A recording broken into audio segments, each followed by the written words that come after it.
Hi. Normally we would be doing your weights and measures for you on a monthly or bi-monthly basis, but given that we need to adhere to social distancing at the moment, we can't get close enough to do that.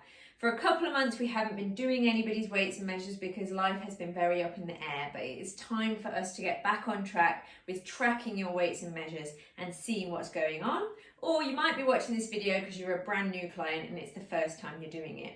Tracking your weights and measures is an important part of your motivation, but it needs to be about tracking the things that are important to you. You can measure things, test things, and assess things all day long, but if they're not things that interest you, it won't really help you. That being said, if you're at the start of your journey or you're at the start of a new part of your journey, it is better to take more measurements now than to regret not having them if you wish to look back on them. So there's a couple of different things you can do. The first thing is you can take before photos or progress photos. These are best done with as little clothing as possible in terms of comparison, but they need to be done in a way that you feel comfortable. So you can take these yourself by standing forwards, sideways with your hands in the small of your back, and backwards with your arms and legs spread nice and wide. And then you can either store those yourself, or if you want them storing in your client file, just email them over to us and we will print them out, stick them in your client file and put a digital copy in your digital client file. So at least you know where they are. Often people don't know what to do with their before photos. Nobody likes doing before photos, but everybody likes looking back on them when they've got the after photos. So if you think it would be even a little bit of a good idea, I'd really recommend doing them, because if you never use them again, it really doesn't matter. In terms of your weight, you can still use the scales at the studio, and it's always really important to use the same set of scales. We can set the scales up for you, we can step out the way, and you can step on the scales and tell us what the number is, and we will record it in your file. We don't recommend weighing yourself more than once a month because your weight will naturally fluctuate over the month. For example, when you go to the toilet, you'll lose weight. When you have a drink of water, you'll gain weight. It's not necessarily helpful information, but the general trend might be a helpful piece of information. And then the third and final one is your physical measures. Now you may have a soft tape measure, the type you'd use for dressmaking. If you've got one, grab that. If not, just get yourself a little bit of string and you can use a normal DIY tape measure afterwards to put the string against it and see what your measurements are.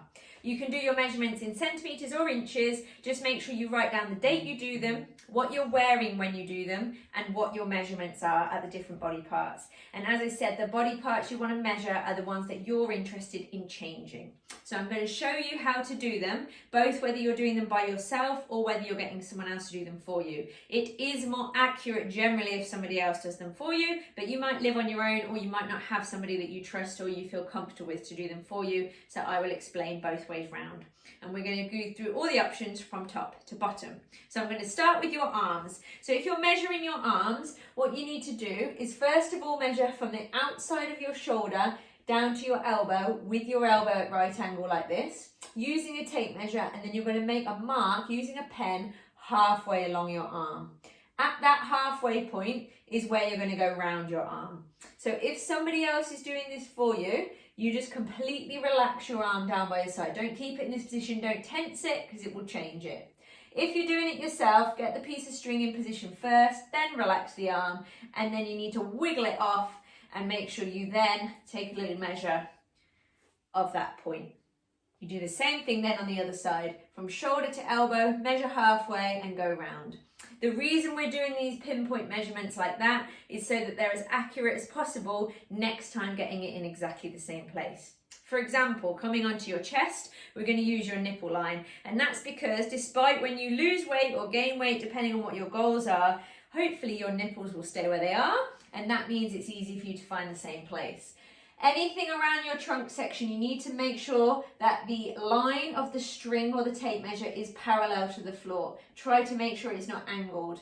Pull it nice and tight, take a nice deep breath in and out, and then take the measure from that point. Again, if you're using string, just release, use the mark and measure it out where it is. When it comes to your waist, the next one we're going to do, you're going to use your belly button, again because it's an accurate pinpoint. So you're going to go round your middle, make sure you find your belly button, and again check that that is parallel to the floor, that it's not stuck up nice and high or nice and low at the back, so that next time you do it in exactly the same way. Coming down to your hips, Have a look at the curve of your bottom, and you're going to take the most sticking out part of your bottom and you're going to go around from there. Again, ensuring that that line is parallel to the floor, pulling it nice and tight, and then taking the measurement from there. When we come down to your thighs, you're going to do a similar thing to what we did with your arms. You're going to measure from the most sticking out part of your hip bone, the front of your pelvis, down to your knee, and you're going to go halfway round from there. You're then going to put the string around your leg at that halfway point. Make sure you're stood on flat feet with completely straight legs, but don't tense your legs.